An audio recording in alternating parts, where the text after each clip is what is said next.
যেই মানুষরা অন্ধ অবস্থায় হাসরের ময়দানে হাজির হয়ে যাবে, হাসরের ময়দানে হাজির হওয়ার পর আমার আল্লাহকে বলবেন, ওগো আল্লাহ, কি কারণে আপনি আমাদেরকে অন্ধ অবস্থায় তুলেছেন? দুনিয়ার মধ্যে তো আপনি আমাদেরকে চোখ দিয়েছিলেন, দুনিয়ার মধ্যে চলার জন্য আপনি আমাদেরকে স্পাইনাল কর্ড দিয়েছিলেন, দুনিয়ার মধ্যে চলার জন্য সুন্দর স্কেলিটন কঙ্কাল দিয়েছিলেন, স্ট্রাকচার দিয়েছিলেন, কেন আপনি আমাদেরকে অন্ধ অবস্থায় তুললেন? তাদের কথা রব্বুল আলামিন সূরাতুত তাহা এর মধ্যে মানুষদেরকে জানালো। রব্বুল আলামিন বললেন, ক্বালা রাব্বি লিমা হাশারতানি আ'মা ওয়া ক্বাদ কুনতু বাসীরা। ওগো আল্লাহ, দুনিয়ার মধ্যে চোখ থাকার পরে কেন আপনি আমার আত্মীয় স্বজনের সামনে অন্ধ অবস্থায় তুললেন? আল্লাহ তাআলা তাদের ব্যাপারে সূরাতুত তাহা এর মধ্যে মানুষদেরকে জানিয়ে দিল, ক্বালা কাযালিকা আতাতকা আয়াতুনা ফানাসিতাহা ওয়া কাযালিকাল ইয়াউমা তুনসা। যেই মানুষগুলি দুনিয়ার মধ্যে কোরআন পাওয়ার পরে কোরআনকে মানো নাই, নবী রাসূল পাওয়ার পরে নবী রাসূলদেরকে মানো নাই, উলামায়ে কেরাম পাওয়ার পর উলামায়ে কেরামদেরকে মানো নাই, নবীদেরকে মিথ্যাবাদী বলার কারণে আল্লাহ মানুষদেরকে হাসরের ময়দানে অন্ধ অবস্থায় তুলবেন। একদিন আমার নবী এক সাহাবীকে বলল, সাহাবায়ে কেরাম, সায়াতি আলান নাসি জামান, এমন একটা জামানার মধ্যে মানুষগুলি উপনীত হয়ে যাবে যেই জামানার মধ্যে লা ইয়াবকা মিনাল ইসলামি ইল্লা ইসমুহু, ইসলাম শুধু নামে থাকবে, ইসলাম কাজে থাকবে না। আপনি তাকায় দেখেন আমাদের সমাজে ইসলাম এখন নামে আছে, কাজে নাই।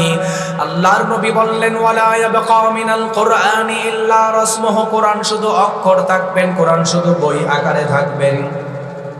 দুনিয়ার মানুষ কোরআন পড়তে জানবে না, কোরআন শিখতে চাইবে না, কোরআনের বিরোধিতা করবে, কোরআনের আইনের বিরোধিতা করবে। আপনি তাকায় দেখেন আমাদের সমাজের আইন এখন কোরআন বিরোধী ব্যবস্থা হয়ে গিয়েছে। কোরআনের আইন না থাকার কারণে এখন মানুষদেরকে অন্যায়ভাবে জেলের মধ্যে ঢুকায়া জঙ্গিবাদ বলে ফাঁসি দেয়, এমন মানুষ আছে না নাই? বিশ্বনবী সাল্লাল্লাহু আলাইহি ওয়াসাল্লাম বললেন, এমন একটা জমানার মধ্যে মানুষগুলি উপনীত হয়ে যাবে যেই জমানার মধ্যে মানুষ কোরআনের আইন মানতে চাইবে না। ওই সময় আল্লাহর নবী বললেন, ফালিয়ারতাকিবু ইনদা যালিকা রিহান হামারা, আল্লাহ তাআলা সমাজের মধ্যে অগ্নিবায়ু চালু করবেন। আপনি জানলে অবাক হবেন কোন জমানার কথা আল্লাহর নবী বলেছেন। হাদিসের সঙ্গে মিলায়া দেখা যায় আমাদের সমাজের কথাটাই আল্লাহর নবী উল্লেখ করেছেন। আপনি তাকায়া দেখেন আমাদের সমাজে ঠিক মতো বিচার ব্যবস্থা আগের মতো নাই, জোরে বলেন ঠিক কিনা? আমাদের বিচার ব্যবস্থাটা কেমন শোনেন, রাতের বেলায় যদি নেতা সাহেবকে 10,000 টাকা ঘুষ দেওয়া যায়, পরের দিন সকালবেলা নির্দোষ মানুষদেরকে দোষী বানায়া জেলে ঢুকায়, দোষী মানুষকে নির্দোষ বানায়া এলাকার মধ্যে ঘোরাফেরা করায়, এমন সমাজ আমাদের আছে না নাই? রাতের বেলায় 10,000 টাকা ঘুষ দিলে নির্দোষ মানুষ জেলে আর দোষী মানুষ বাহিরে ঘুরে, ঠিক কিনা বলেন? আল্লাহ নবী বলেন ওই জমানায় সবচাইতে বেশি ভূমিকম্প হবে। ভূমিকম্প হয় কি হয় না? আপনাদের নীলফামারীতে মনে হয় না নাকি? হয়। ভূমিকম্প বেশি কেন হয়? কোরআন না থাকলে। একটা হাদিস দিয়ে উদাহরণ দিয়ে আলোচনা শেষ করব। বিশ্বনবী সাল্লাল্লাহু আলাইহি ওয়াসাল্লাম কেমন ভাবে সমাজের মধ্যে বিচার করতেন। আমার নবী তো ইনসাফওয়ালা নবী ছিল। ইহুদি খ্রিস্টানরা আমার নবীকে ইনসাফের বাহিরে গিয়ে গালিগালাজ করেছেন। বুখারীর বর্ণনায় এসেছেন, আহাম্মাতহুমুল মারআতুল মাখজুমিয়াতুল্লাতী সারাকাত, আল্লাহর নবীর জমানায় বড় একটা ঘটনা ঘটেছিল। ওই জমানার সবচাইতে বড় ফ্যামিলির মহিলা চুরি করার কারণে এলাকার মানুষ টেনশনে পড়ে গিয়েছে। বড় ফ্যামিলির মানুষ চুরি করছেন, তাকে যদি আল্লাহর নবীর দন্দাহু লা শারীকা লা ওয়াল্লাযী লা যিদ্দা লাহু ওয়া লা নিদ্দা লাহু লা মিসলা লাহু ওয়া লা মাসীলা লাহু ওয়া লা কাফীলা লাহু লা শিবহা লাহু ওয়া লা শাবীহা লাহু লা ওয়া ولد له ولا والد له وهو الواحد الفرد الصمد لم يلد ولم يولد ولم يكن له كفوا أحد ونشهد أن سيدنا ونبينا وبشيرنا ونذيرنا وطبيبنا وطبيب أرواحنا محمدا عبد الله ورسوله أرسله بالحق بشيرا ونذيرا وداعيا إلى الله بإذنه وسراجا منيرا أما بعد فقد قال الله تعالى في كلامه المجيد وفي فرقانه الحميد أعوذ بالله من الشيطان الرجيم بسم الله الرحمن الرحيم إنا نحن نزلنا الذكر وإنا له لحافظون وقال النبي صلى الله عليه وسلم اقرأوا القرآن فإنه يأتي يوم القيامة شفيعا لأصحابه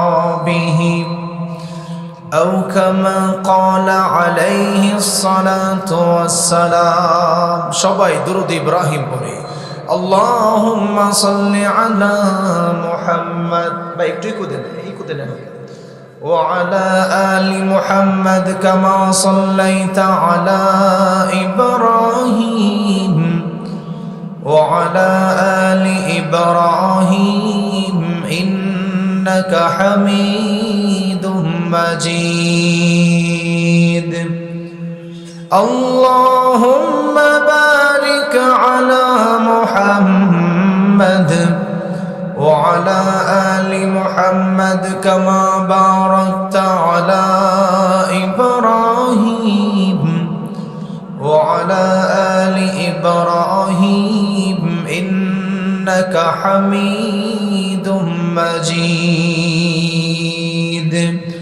ربي زدني علما ربي زدني علما رب اشرح لي صدري ويسر لي أمري واحلل عقدة من لساني يفقه قولي الله يا مراب اي ربي আমার সব আল্লাহ আমার রব এই রবি আমার সব আল্লাহ আমার রব এই রবি আমার সব দমে দমে তনু মনে তারি অনুভব আল্লাহ আমার রব এই রবি আমার সব তোমার দুনিয়াতে আমি যেদিকে তাকাই অথই নিয়ামতে ডুবে আছি সবাই তোমার দুনিয়াতে আমি যেদিকে তাকাই অথই নিয়ামতে ডুবে আছি সবাই। পাক পাখালির সুরে শুনি তসবিহ কলরব, তসবিহ কলরব। আল্লাহ আমার রব, এই রবি আমার সব। দমে দমে তনু মনে তারি অনুভব। তোমার মদদ পেলে আমি আর না কিছু চাই। তোমার প্রেমের অনড় আমি কি দিয়ে নিভাই। তোমার মদদ পেলে আমি আর না কিছু চাই। তোমার প্রেমের অনড় আমি কি দিয়ে নিভাই। যার হয়েছ তুমি তার নেই যে পরাভব, নেই যে পরাভব। আল্লাহ আমার রব, এই রহবি আমার সব। দমে দমে তনু মনে তারি অনুভব। আল্লাহ আমার রব,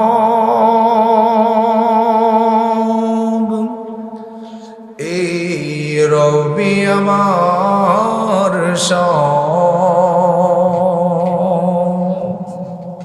আলহামদুলিল্লাহ। ঐতিহ্যবাহী নীলফামারী উত্তর মটকপুর বাইতুন নূর হাফিজিয়া মাদ্রাসা এতিমখানা ও হাফেজদের দস্তারবন্দি উপলক্ষে ঐতিহাসিক তাফসিরুল কোরআন মাহফিলের সম্মানিত সভাপতি সাহেব, ভাই স্টেজে সাউন্ডটা বাড়াইতে আপনাদের কি ইয়া লাগে? স্টেজ সাউন্ড দেন আপনারা। স্টেজে আমি পাচ্ছি না সাউন্ড, কি নাই?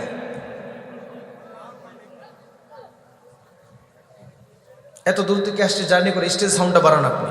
ভোল্টেজ উক্ত মাহফিলের সম্মানিত সভাপতি সাহেব, উপস্থিত আছেন আল্লাহর দিন প্রিয়, কোরআন প্রিয়, ইসলাম প্রিয় যুবক ভাইরা, পর্দার অন্তরালের মা ও বোনেরা। আল্লাহ রাব্বুল আলামিন আমাদের যাদেরকে সমস্ত ফিতনা ফাসাদ থেকে বাছাই করে এই তাফসীর প্রোগ্রামে বসার সুযোগ দিয়েছেন, এজন্য সবাই শুকরিয়া তান বলি আলহামদুলিল্লাহ। আরো জোরে বলি আলহামদুলিল্লাহ। কোনো মানুষ চাইলেই নিজের শক্তিতে এরকম তাফসীর প্রোগ্রামে বসতে পারে না।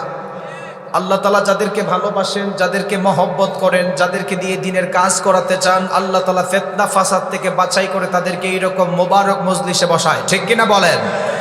রাসূল সাল্লাল্লাহু আলাইহি ওয়াসাল্লাম সাহাবায়ে কেরামদেরকে বলেছিলেন, ইন্না লিল্লাহি আহলিনা মিনান নাস।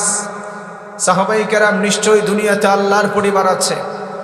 এক সাহাবী প্রশ্ন করেছিল, মান হুম ইয়া রাসূলুল্লাহ, আল্লাহর পরিবার কারা? আসলেও তো আল্লাহর কোনো পরিবার নাই, আল্লাহর ওয়াইফ নাই, সন্তান নেই, পরিবার নাই, আল্লাহর পরিবার কারা? রাসূল সাল্লাল্লাহু আলাইহি ওয়াসাল্লাম বলেন, হুম আহলুল কোরআনি আহলুল্লাহি ওয়া খাসাতুহু। যারা দুনিয়ার মধ্যে কোরআনের সঙ্গে খাস, তারা সবাই আল্লাহর পরিবার। সুবহানাল্লাহ বলেন। এই হাদিস থেকে বোঝা গেল, ফিতনার সময় আপনারা বাজারে অনেকে ঘোরাফেরা করতেছেন, কপাল পোড়া জাতি, তাদের থেকে আল্লাহ তাআলা বাছাই করে আপনাদেরকে বসাইছেন। আমরা আল্লাহর পরিবার বনতে পেরে সবাই খুশি না বেজার? আরো জোরে বলেন, খুশি না বেজার? আমি আপনাদের সামনে কোরআনুল কারীমের অসংখ্য আয়াত থেকে একটি আয়াত তেলাওয়াত করেছি। রাসূল সাল্লাল্লাহু আলাইহি ওয়াসাল্লামের হাদিস মুবারক থেকে একটি হাদিস পাঠ করেছি। আয়াত এবং হাদিসকে সামনে রেখেই through the lens of Sunnah and modern সায়েন্সের আলোকে কিছু কথা বলে বিদায় নিব ইনশাআল্লাহ। আমি আপনাদের সামনে আসার পরে অনেক আলোচনা শুনেছি, প্রধান অতিথি সাহেব বক্তব্য দিয়েছেন, সুন্দর কিছু কথা বলেছেন। এরই প্রেক্ষিতে কিছু কথা বলবো আজকের এই তাফসীর প্রোগ্রামে। আল্লাহ তাআলা দুনিয়াতে আপনাকে প্রেরণ করেছেন, আমাকে প্রেরণ করেছেন, একটি কিতাব হেদায়েতের গাইডলাইন দিয়েছেন। সেই কিতাবটির নাম কি? আরো জোরে বলেন, আরো জোরে বলেন, আল কোরআন। দুনিয়াতে কোনো মানুষ যদি চলতে চায়, মোবাইল ছাড়া চলা সম্ভব না বর্তমান টেকনোলজির জমানায়। আপনি যখন আপনার বাজার থেকে মোবাইল কিনবেন, মোবাইল কেনার সময় দেখবেন মোবাইলের দোকান থেকে আলাদা বই দেওয়া হয়। মোবাইলের অমুক বাটনে ক্লিক করলে ফোন আসবে, অমুক বাটনে ক্লিক করলে ফোন কাটবে, একটা ডিরেকশন দেয়। দুনিয়ার মানুষের বানানো মোবাইল চালাতে যদি মোবাইলওয়ালার বই প্রয়োজন হয়, ঠিক তেমনই ভাবে যদি আপনি চলতে চান, আল্লাহর দুনিয়াতে চলতে গেলে আল্লাহর কোরআন ছাড়া চলা সম্ভব না। ঠিক কিনা বলেন? আমি আপনাদের সামনে তাফসীরে ইলমি, ইজাজে ইলমির আলোকে কিছু কথা বলবো। তাফসিরে ইলমি বলা হয় বিজ্ঞানের বিশুদ্ধ দর্শনের আলোকে কোরআনের ব্যাখ্যা করা। বিজ্ঞানের বিশুদ্ধ দর্শনের আলোকে কোরআনের ব্যাখ্যা করাকে তাফসিরে ইলমি বলে। বিজ্ঞানের বিশুদ্ধ দর্শনের আলোকে কোরআনের ব্যাখ্যা করতে গিয়ে যদি দুনিয়াতে কোনো অলৌকিকতা প্রকাশ পায় তাহলে তাকে এজাজে ইলমি বলে। আগে আমার আলোচনার মূল টপিক বুঝেন, আমি গতানুগতিক বক্তাদের মতো ওয়াজ করি না। একাডেমিক শিক্ষণীয় কিছু ওয়াজ হবে, যে ইনফরমেশন দরকার আমাদের মুসলিম জাতির জন্য। আমরা সবাই একটু আমার সাথে জুড়ে বলেন, বর্তমান গবেষণা অনুযায়ী বোঝা যায় সারা পৃথিবীতে 4300 থেকে 4500 প্রকারের ধর্ম আছে। কত প্রকারের? 43 থেকে 45, অর্থাৎ 4500 ধর্ম আছে। 4500 ধর্মের মধ্যে হিন্দু ধর্মের মানুষ হিন্দু ধর্মের বই অনুযায়ী চলাফেরা করে, খ্রিস্টান ধর্মের মানুষ খ্রিস্টান ধর্মের বই অনুযায়ী চলাফেরা করে, ইহুদি ধর্মের মানুষ ইহুদি ধর্মের বই অনুযায়ী চলাফেরা করে। ঠিক তেমনি ভাবে আপনি আমি মুসলমান। কুল্লু মাউলুদিন ইউলাদু আলাল ফিতরাতিল ইসলাম, জন্মগতভাবে আপনি মুসলমান হওয়ার কারণে আপনি মুসলমান হয়েছেন, আপনার বাবা মুসলিম হওয়ার কারণে আপনি মুসলমান হয়েছেন, আপনার ফ্যামিলি মুসলমান হওয়ার কারণে আপনি মুসলমান হয়েছেন। 4500 ধর্মের মানুষ অবশ্যই তারা একটা কিতাব ফলো করে তারা জিন্দেগি চালায়। ঠিক তেমনি ভাবে আমরা মহাগ্রন্থ আল কোরআন ফলো করে জীবন চালাই, ঠিক কিনা বলেন? যেহেতু মাদ্রাসার প্রোগ্রাম, মাদ্রাসা শিক্ষার গুরুত্বের উপর আধুনিক বিজ্ঞানের আলোকে কিছু কথা হবে। সবাই বসবেন তো শেষ পর্যন্ত? অনেক দূর থেকে আসছি, প্রায় 12 ঘন্টা জার্নি করে আপনাদের এখানে আসছি। মুসাফির মানুষ, যেই কথাগুলি বলি এই কথাগুলির উপর যেন বসে থাকতে পারে। 4500 প্রকারের ধর্মের চাইতে through the lens of Sunnah and modern সায়েন্সের আলোকে, তাফসিরে ইলমির আলোকে কোরআন সারা পৃথিবীর অন্যান্য ধর্ম বইয়ের চাইতে সবচাইতে দামি হওয়ার এক নম্বর কারণ হচ্ছে Quran is a book that is most read in this world.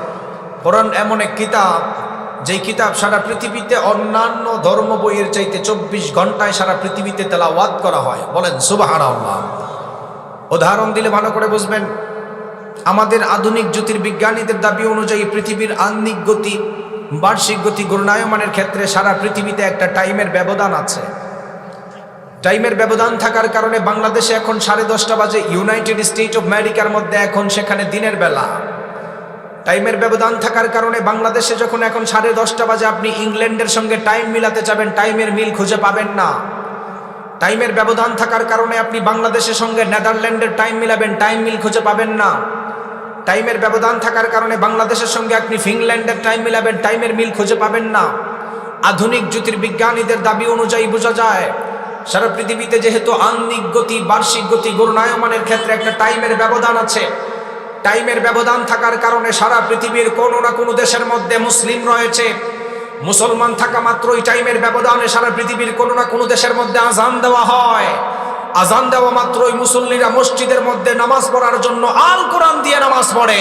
এর মাধ্যমেই বোঝা যায় সারা পৃথিবীর অন্যান্য ধর্ম বইয়ের চাইতে কোরআন সারা পৃথিবীর অন্যান্য ধর্ম বইয়ের চাইতে 24 ঘন্টায় সারা পৃথিবীতে তেলাওয়াত করা হয়। সুবহানাল্লাহ বলেন। এই কোরআন তাফসিরে ইলমির আলোকে সবচাইতে দামি হওয়ার অন্যতম কারণ হচ্ছে এই কোরআন এমন এক কিতাব, যেই কিতাব সমাজের মধ্যে সবচাইতে বেশি বিনামূল্যে দান করা হয়েছিল। আর এই কোরআন এমন এক কিতাব, যেই কিতাবের আইনকে সমাজে বাস্তবায়ন করার জন্য, যেই কিতাবের আইনকে সমাজে এস্টাবলিশ করার জন্য লক্ষ লক্ষ যুবকরা অকাতরে তাদের জীবন দিয়েছেন, ঠিক কিনা বলেন? এখনো পর্যন্ত যারা কোরআনের বিরোধিতা করে, এখনো পর্যন্ত যারা ইসলামের বিরোধিতা করে, এখনো পর্যন্ত যারা মাদ্রাসা শিক্ষাকে ব্যঙ্গের ছাতা বলে গালি দেয়, এখনো পর্যন্ত যারা ওলামায়ে কেরামদেরকে কাঠমোল্লা বলে গালি দেয়, এই স্পষ্ট বলে দিতে চাই তারা সবাই আবু জাহেলের বংশধর, ঠিক কিনা বলেন? কোরআন তাফসিরে ইলমির আলোকে সবচাইতে দামি হওয়ার এক নাম্বার কারণ বেশি তেলাওয়াত করা হয়। শিক্ষণীয় বিষয়, কোরআন তাফসিরে ইলমির আলোকে সবচাইতে দামি হওয়ার দ্বিতীয় নাম্বার অন্যতম বিশেষ কারণ হচ্ছে এই কোরআন এমন এক কিতাব, যে ব্যক্তি তেলাওয়াত করে তারও ভালো লাগে। যেই ব্যক্তি তেলাওয়াত শুনে কোরআনের অ্যাট্রাকশনের কারণে শূন্যওয়ালা ব্যক্তিরও দিল ঠান্ডা হয়ে যায়। সুবহানাল্লাহ। আল্লাহ রাব্বুল আলামিন কোরআন নাজিল করার মাধ্যমে দুনিয়ার মানুষদেরকে জানালেন, এই কোরআন নাজিল করার মাধ্যমে আল্লাহ সমস্ত কিছুর সমাধান দিয়েছেন। রাষ্ট্র কেমন ভাবে চালাবেন আপনি কোরআনের মধ্যে প্রশ্ন করেন, আল্লাহ জবাব দিয়েছেন। রাষ্ট্র কেমন ভাবে চালাবেন, রাষ্ট্র কেমন ভাবে পরিচালনা করার দরকার আল্লাহ কোরআনের মধ্যে নাজিল করেছেন। আপনি আপনার সমাজ ব্যবস্থা কেমন ভাবে চালাবেন আল্লাহ কোরআনের মধ্যে বর্ণনা করেছেন। আপনি কিভাবে আপনার ঘরকে মেনটেন করবেন আল্লাহ তাআলা কোরআনের মধ্যে সবকিছু নাজিল করেছেন। এই কোরআন সবচাইতে দামি হওয়ার অন্যতম একটা বিশেষ কারণ হলো এই কোরআন যেই ব্যক্তি তেলাওয়াত করে তারও ভালো লাগে, যেই ব্যক্তি তেলাওয়াত শুনে তারও ভালো লাগে। এর একটা অন্যতম উদাহরণ আপনাদের এলাকা দিলে ভালো করে বুঝবেন। আপনাদের ভোল্টেজের সমস্যা আগে ছিল না?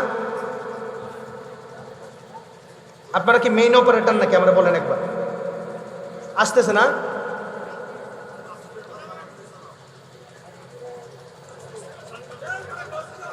হ্যাঁ, আপনারা বসেন, ওনার সাথে আমার কথা হচ্ছে, ওনারা ঠিক করবে তো।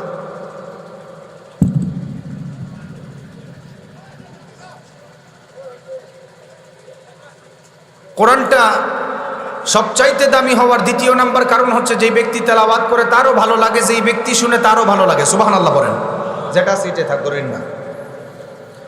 আল্লাহ রাব্বুল আলামিন কোরআন নাজিল করার মাধ্যমে দুনিয়ার মানুষদেরকে জানালেন, এই কোরআন নাজিল করার মাধ্যমে আল্লাহ সমস্ত কিছুর সমাধান দিয়েছেন। ভাই, তোমাদের মেইন অপারেটরকে আমার বলো, এখানে গান বাজলো এটা ঠিকই থাকতো, বুঝছো? মেইন অপারেটর কোথায় আমার বলো তো।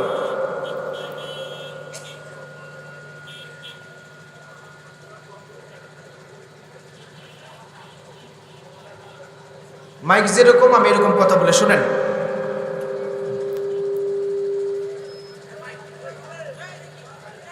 আপনাদের মেইন অপারেটরকে নিয়ে আসেন, উনি ঠিক করতে পারবে।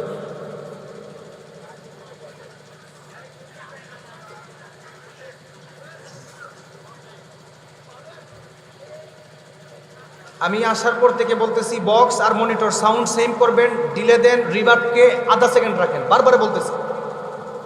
আমি সারা বাংলাদেশে কথা বলি, মাইক সম্পর্কে আমার ধারণা আছে।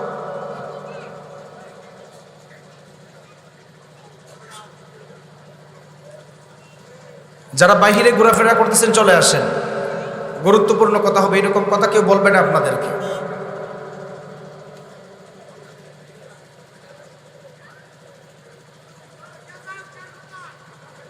আপনারা চুপ থাকেন, ওনারা ঠিক করো, ওনারা ঠান্ডা মাথায় ঠিক করো, হয়ে যাবে।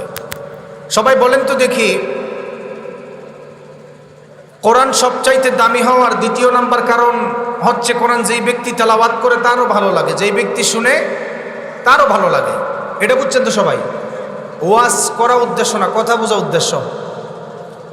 আপনাদেরকে উদাহরণ দিলে বুঝবেন। আপনাদের এলাকায় ইমাম সাহেব যখন নামাজের মধ্যে দাঁড়ায়,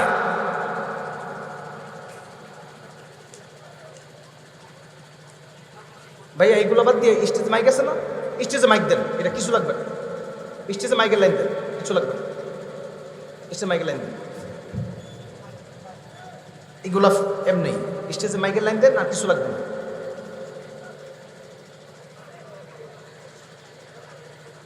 আল্লাহু আকবার।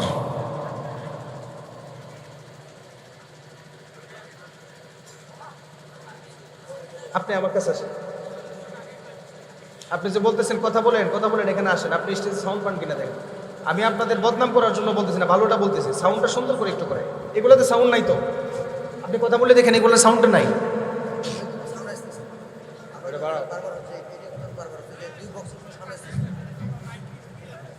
হ্যাঁ, আপনি ওয়াজ মাহফিলের লিপটাস দেয় কিনা বলেন আমাকে।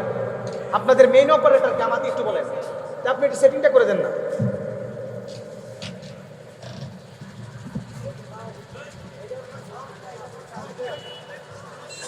এই সবাই বসেন, এখন যেটা আছে এটা থাক, আর দৌড়িয়েন না, যেটা সেটা থাক, না হলে ওয়াজ চলবে। সবাই সবাই সুন্দর করে বসেন, সবাই আল্লাহু আকবার বলেন। কোরআনটা সবচাইতে দামি হওয়ার দ্বিতীয় নাম্বার অন্যতম কারণ হচ্ছে যেই ব্যক্তি তেলাওয়াত শুনে তারও ভালো লাগে, যেই ব্যক্তি তেলাওয়াত করে তারও ভালো লাগে। সুবহানাল্লাহ বলেন। আল্লাহ রাব্বুল আলামিন কোরআন নাজিল করার মাধ্যমে সমস্ত কিছুর সমাধান দিয়েছেন। এই কোরআন নাজিল করার মাধ্যমে আল্লাহ রাষ্ট্র কেমন ভাবে চালাবেন আল্লাহ মানুষদেরকে বর্ণনা করেছেন। কোরআনটা সবচাইতে দামি হওয়ার অন্যতম একটা কারণ হলো যেই ব্যক্তি তেলাওয়াত করে তারও ভালো লাগে, যেই ব্যক্তি তেলাওয়াত শুনে তারও ভালো লাগে। একটা অন্যতম উদাহরণ দিলে ভালো করে বুঝবেন। আপনাদের এলাকায় যখন ইমাম সাহেবরা নামাজের মধ্যে দাঁড়িয়ে যায়, একদিনে তো আপনি ইমাম সাহেবকে বলেন নাই, ও ইমাম সাহেব হুজুর, জিন্দেগির 50 বছর থেকে 60 বছর আপনার পিছনে নামাজ পড়লাম, প্রত্যেক দিন আপনি সূরা ফাতিহা দিয়ে নামাজ পড়ান আর সূরা ফাতিহা ভালো লাগে না, আজকে আপনি বুখারী শরীফের শেষ হাদিস দিয়ে নামাজ পড়ান, এই কথা কি বলা আমাদের দ্বারা কখনো সম্ভব হবে নাকি? এই কথা যেমন বলা সম্ভব হবে না, আপনি আপনার এলাকার হাজী সাহেবদের প্রশ্ন করবেন, মক্কা মদিনার মধ্যে যখন ইমাম সাহেবরা নামাজের মধ্যে দাঁড়িয়ে যায়, মুসল্লিরা পিছনের মধ্যে হাউমাউ করে কান্না শুরু করে দেয়, আপনি তাদেরকে তাকায় দেখবেন ইমাম সাহেব যখন নামাজের মধ্যে দাঁড়ায়, নামাজের মধ্যে কোরআন তেলাওয়াত করে, কোরআন তেলাওয়াত করার কারণে পিছনের মুসল্লিরা হাউমাউ করে কাঁদতে থাকে, এমন দৃশ্য মানুষদের সামনে দেখা যায়। এই কোরআনটা সারা পৃথিবীর মধ্যে দামি হওয়ার অন্যতম একটা বিশেষ কারণ হলো বিশ্বনবী সাল্লাল্লাহু আলাইহি ওয়াসাল্লাম মানুষদেরকে জানালেন, মান ক্বারাআ হারফাম মিন কিতাবিল্লাহি ফালাহু হাসানা ওয়াল হাসানাতু বিআশরি আমসালিহা। ও সাহাবায়ে কেরাম, উম্মতের মধ্যে যেই সমস্ত উম্মতগুলি প্রতি অক্ষরে অক্ষরে প্রতি অক্ষর তেলাওয়াত করবেন, বান্দার আমল নামায় আল্লাহ তাআলা 10টা করে নেকি লিখে দিবেন। এক সাহাবী আমার নবীকে প্রশ্ন করল, ইয়া রাসূলুল্লাহ, প্রতি অক্ষর উচ্চারণ করার কারণে যদি আমার আল্লাহ বান্দার আমল নামায় 10টা নেকি লিখে দেয়, তাহলে বান্দার মধ্যে কোনো বান্দা যদি আলিফ লাম মিম আলাদা উচ্চারণ করে কয়টা নেকি হবে? বিশ্বনবী সাল্লাল্লাহু আলাইহি ওয়াসাল্লাম মানুষদেরকে জানালেন, উম্মতের মধ্যে যেই সমস্ত উম্মতগুলি প্রতি অক্ষর আলাদা আলাদা তেলাওয়াত করবে তার আমলনামায় আলাদা নেকি দেওয়া হবে। আলিফ উচ্চারণ করার কারণে বান্দার আমলনামায় 10টা আলাদা নেকি দেওয়া হবে। লাম উচ্চারণ করার কারণে বান্দার আমলনামায় আল্লাহ তাআলা আলাদা 10টা নেকি দিবেন। মিম উচ্চারণ করার কারণে আল্লাহ আলাদা নেকি দিবেন। আলিফ লাম মিম উচ্চারণ করার কারণে আল্লাহ তাআলা বান্দার আমলনামায় 30টা নেকি লিখে দিবেন। সুবহানাল্লাহ। কোরআনটা সারা পৃথিবীর মধ্যে সবচাইতে দামি হওয়ার অন্যতম একটা বিশেষ কারণ হলো বিশ্বনবী সাল্লাল্লাহু আলাইহি ওয়াসাল্লাম মানুষদেরকে জানালেন, ইকরাউল কুরআনা ফাইন্নাহু ইয়াতি ইয়াউমাল কিয়ামাতি বিসলাতিন। আল্লাহর নবী বললেন, ও সাহাবায়ে কেরাম, ইকরাউল কুরআনা ফাইন্নাহু ইয়াতি ইয়াউমাল কিয়ামাতি শাফিআন লিআসহাবিহি। উম্মতের মধ্যে যেই সমস্ত উম্মতগুলি দুনিয়ার মধ্যে কোরআন তেলাওয়াত করবে, হাসরের ময়দানে যখন বান্দাকে আল্লাহ তাআলা হাসরের ময়দানে তুলবেন, স্বয়ং কোরআন বান্দার জন্য সুপারিশ করবেন। কতক্ষণ পর্যন্ত সুপারিশ করবেন? আল্লাহর নবী বললেন, সাহাবায়ে কেরাম শোনো, বান্দাকে যতক্ষণ পর্যন্ত জান্নাতে না ঢুকানো হবে ততক্ষণ পর্যন্ত কোরআন বান্দার জন্য সুপারিশ করবেন। সুবহানাল্লাহ। ততক্ষণ পর্যন্ত আমি যেটা প্রথম বলছিলাম ওইটা দিয়ে রাখেন, আর বাড়ানোর দরকার নেই, কমানোর দরকার নেই।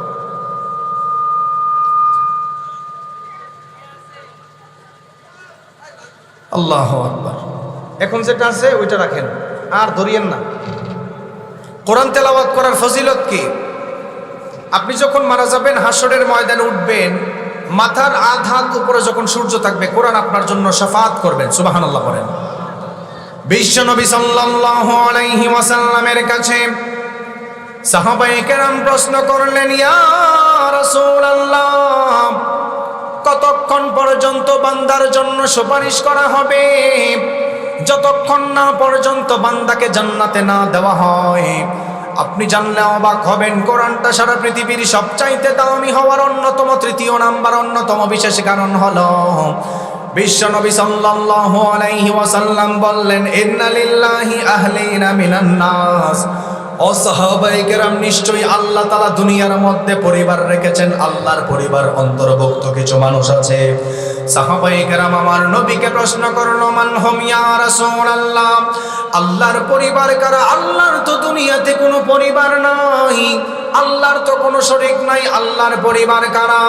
আমার নবী বললেন, হুম আহলুল কুরআনি ওয়া আহলুল্লাহি ওয়া খাসাতুহুম। যেই মানুষগুলি দুনিয়ার মধ্যে কোরআন তেলাওয়াত করে তারা সবাই আল্লাহর পরিবার। সুবহানাল্লাহ পড়েন। তাহলে তাফসিরে বসলে সবাই আল্লাহর পরিবারে পরিগণিত হয়। কোরআনটা তাফসিরে ইলমি, ইজাজে ইলমির আলোকে সবচাইতে দামি হওয়ার তৃতীয় নাম্বার অন্যতম কারণ হচ্ছে there is no contradiction between the holy book Quran and science. কোরআন এবং আধুনিক বিজ্ঞানের মধ্যে কোনো দ্বন্দ্ব নেই, বরং বিজ্ঞানটা যত উন্নত আর বিকশিত হচ্ছে কোরআনের কাছে ভিক্ষার থলে নিয়ে দাঁড়িয়ে যাচ্ছে। সুবহানাল্লাহ পড়েন। তার অন্যতম একটা উদাহরণ দেই। আমাদের দুনিয়ার আসমান, জমিন, গ্যালাক্সি, নেহারিকা পুঞ্জ কিভাবে তৈরি হলো? অনেকে বলে কোরআন পড়লে হয়তো মানুষ আধুনিক বিজ্ঞান সম্পর্কে কিছু জানবে না। অনেকে বলে হয়তো দুনিয়ার মানুষ কোরআন পড়লে, মাদ্রাসায় পড়লে হয়তো দুনিয়ার আধুনিকতা সম্পর্কে কিছু জানবে না।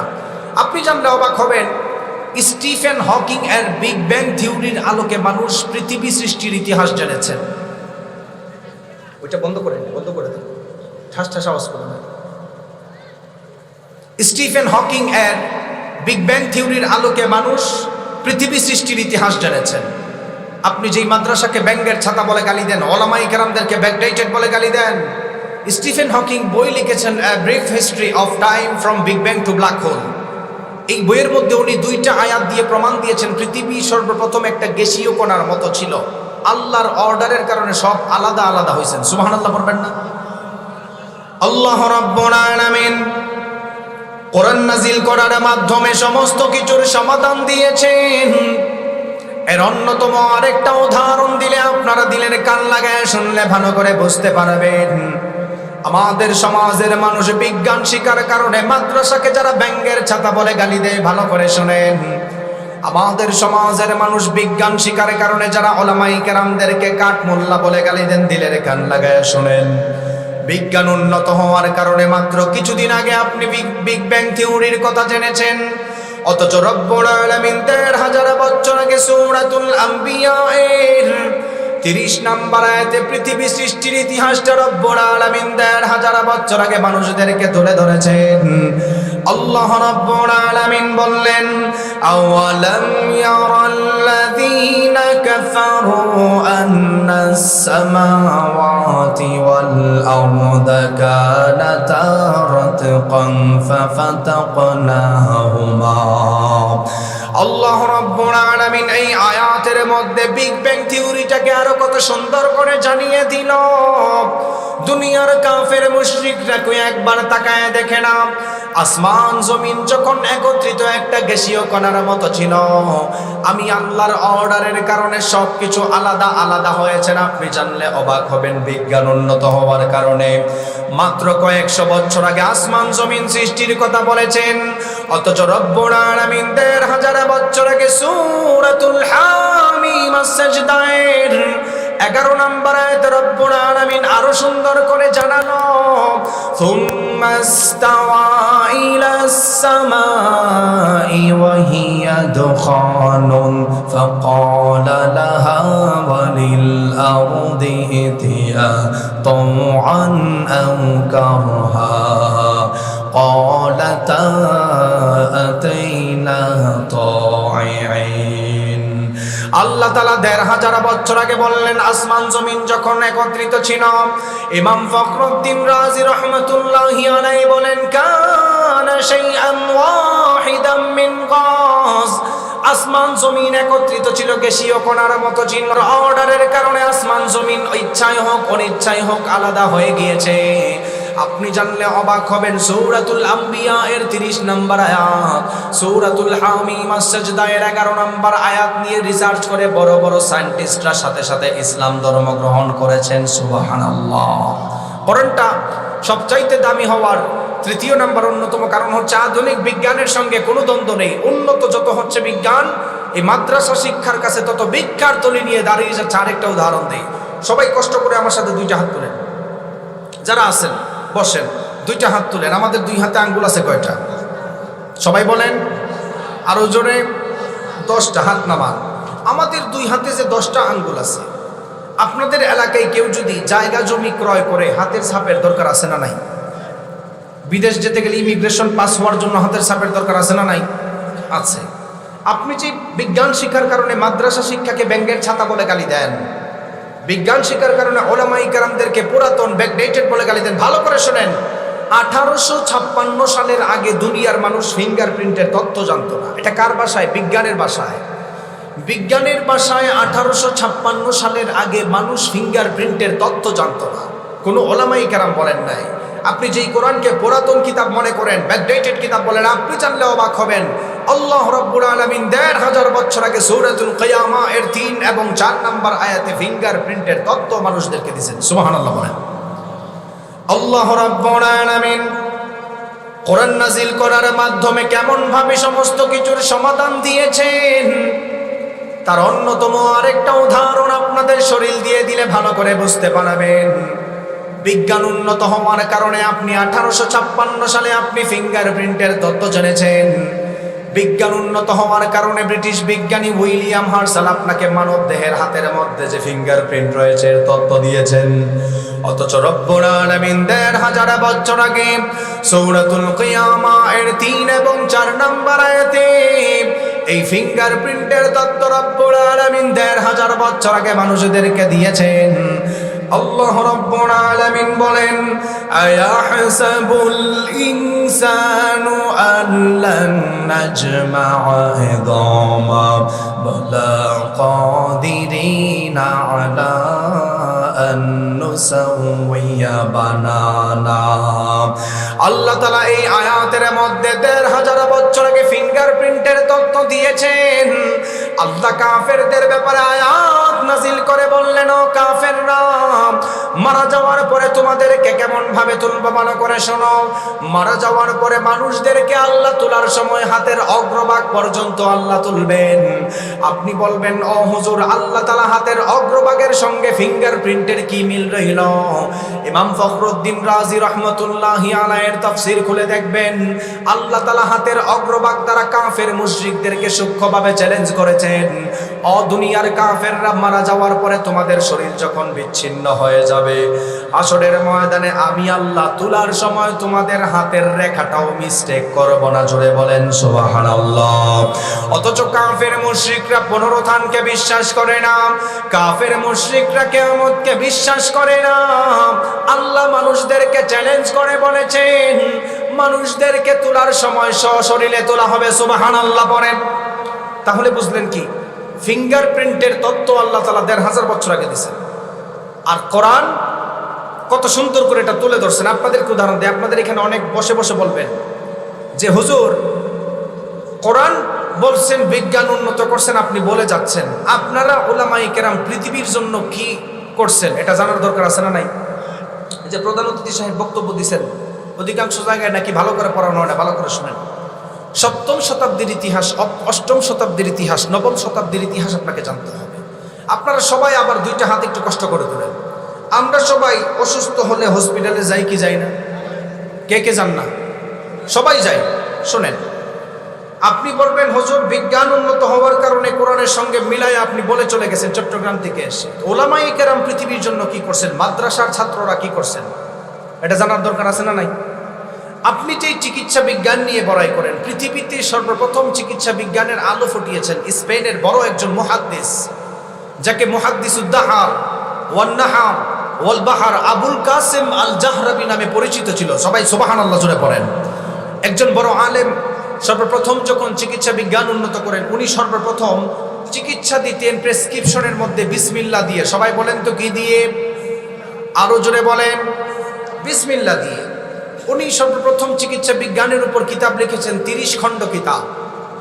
এখনো পর্যন্ত আমাদের বাংলাদেশের কোনো ডক্টর সাহেব যদি বাহিরের দেশে MBBS, FRCS, FCPS এর ডক্টরেট আনতে যায়, আবুল কাসেম আল জাহরাবি রহমতুল্লাহ আলাইহি একজন আলেম ছিলেন, ওনার থিসিস পড়েই ডক্টর হতে হয়। সুবহানাল্লাহ পড়বেন না?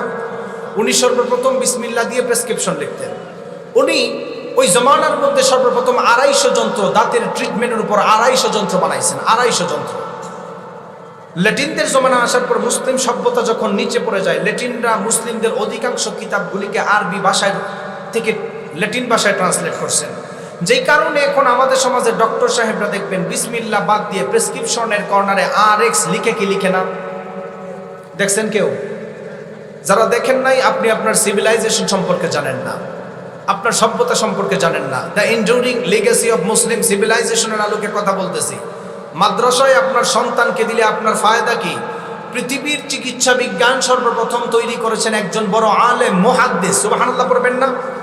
চিকিৎসা বিজ্ঞান দিতেন উনি সর্বপ্রথম বিসমিল্লাহ দিয়ে, কিন্তু ল্যাটিনরা আসার পরে এটাকে RX লিখছেন, RX। আপনি তো কোনোদিন প্রশ্ন করেন নাই যে স্যার আমার কোমরের ব্যথা, আমার ব্রেইনের 86 বিলিয়ন নিউরন গরম হয়ে যায়, আমার অক্সিপিটাল লোবে সমস্যা, হাঁটুর ব্যথা, বিভিন্ন জায়গায় ব্যথা। আপনি সব ঔষধ দিয়েছেন, ঠিক আছে, কিন্তু RX কোন রোগের ঔষধ জিজ্ঞেস করছেন কোনোদিন? জিজ্ঞেস করেন নাই। এখন থেকে জিজ্ঞেস করবেন। RX এর দুইটা মিনিং। এক নাম্বার হচ্ছে বর্তমান ডক্টর সাহেবরা RX দ্বারা এই নিন এটা বোঝায়। দ্বিতীয় নাম্বার, ডক্টর সাহেবরা RX দ্বারা অন্যতম একটা মিনিং হচ্ছে গুগলে সার্চ করবেন ওই জমানার মিশরীয় গ্রিক দেবীর পূজা করা। নাউজুবিল্লাহ পড়বেন না? তাদের আকীদা ছিল ওই জমানার মিশরীয় গ্রিক দেবীকে যদি কেউ বছরে একবার পূজা করে ওই মানুষের জিন্দেগিতে আর কখনো অসুস্থতা আসবে না। নাউজুবিল্লাহ পড়বেন না?